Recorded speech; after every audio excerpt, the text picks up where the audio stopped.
Have you ever heard of an army that could appear out of thin air, multiply its forces overnight, and terrify its enemies without firing a single shot?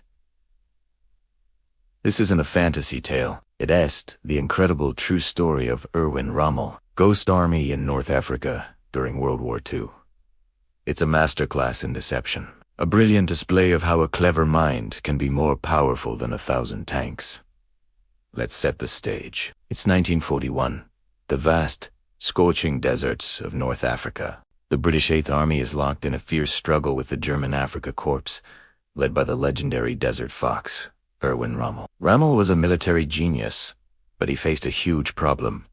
He was consistently outnumbered and outgunned. His supply lines were stretched thin across the Mediterranean, constantly harassed by British naval and air power. He knew he couldn't win a straight-up fight based on brute force alone. So, what did he do? He decided to fight a different kind of war, a war inside the minds of his enemies.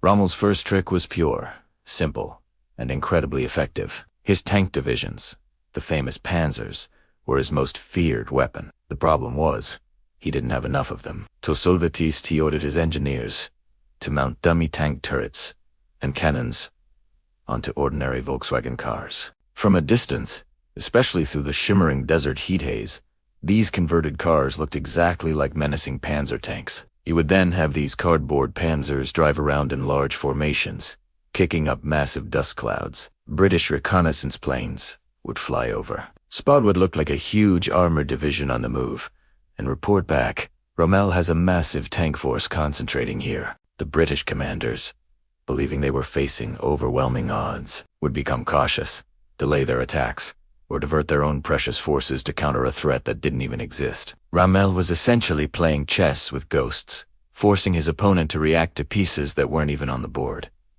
But he didn't stop there. Kicking up dust was key to the illusion of a large, moving army. So, Rommel had his troops attach bundles of branches and tarps to the back of trucks and even motorcycles. They would then drive back and forth across the desert, creating enormous plumes of dust that could be seen for miles. To a British spotter, it looked like an entire army was on the march. In reality, it might just be a handful of vehicles, creating a massive spectacle. He even timed these movements. For example, he'd have his real tanks move at night under the cover of darkness. Then, during the day, the dummy tanks and dust-raising trucks would put on their show, making the British believe the tanks were still in their original positions or moving elsewhere. This constant confusion kept the Allies off balance, never sure where Rommel's real strength was. Rommel also understood the power of sound. He knew that the roar of tank engines was an intimidating sound that signaled an impending attack. So, he had his men record the sounds of tank engines and entire armored columns. Then, at night, they would set up huge loudspeakers near the British lines and play these recordings at full volume. Imagine being a British soldier, huddled in a trench in the dead of night, hearing the unmistakable sound of hundreds of tanks rumbling towards you.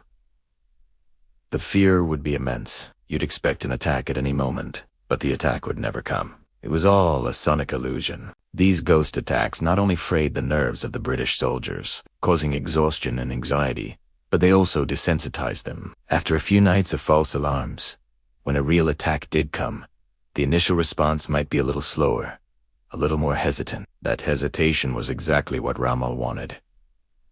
His deception extended to his supply lines as well. The British were constantly trying to locate and destroy his fuel and ammunition dumps. Rommel knew this, so he built fake ones.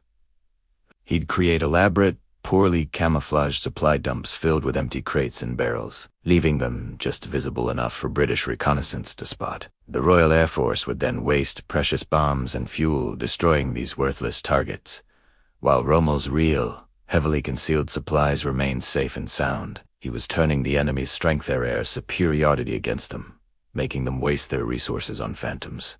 One of the most famous examples of Rommel's psychological warfare came during the siege of Tobruk. The Allies held the vital port city, and Rommel desperately needed to capture it. To trick the defenders, he used a simple but brilliant tactic. He would have his tanks drive in a huge loop. They would approach the British lines, making sure they were seen, and then disappear behind a ridge or a smoke screen.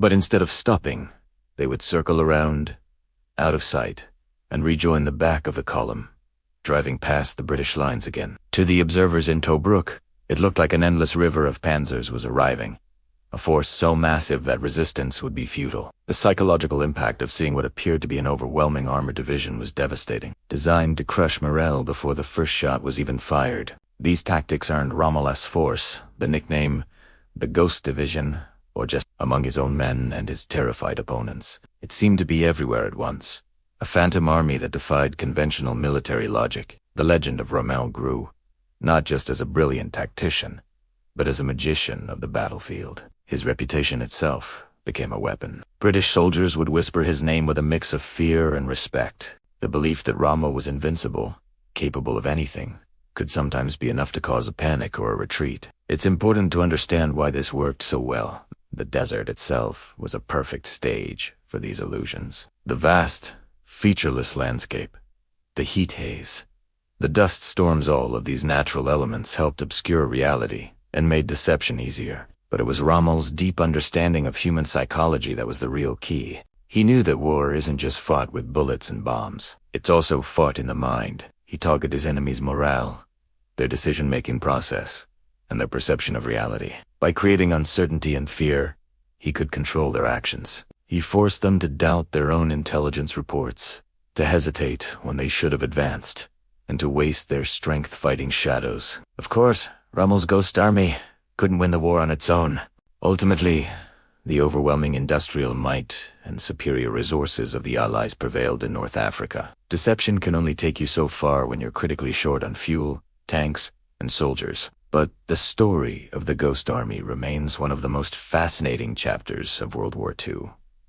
It's a powerful reminder that in any conflict, whether on the battlefield or in our daily lives, creativity and clever thinking can be just as important as raw power. Erwin Rommel, the Desert Fox, proved that sometimes the most powerful weapon of all is the one you can't see. Thank you so much for watching. If you found the story of military deception as fascinating as I do, make sure to hit that like button and subscribe for more incredible stories from history. Let me know in the comments what other historical events or figures you'd like to see covered. See you in the next video.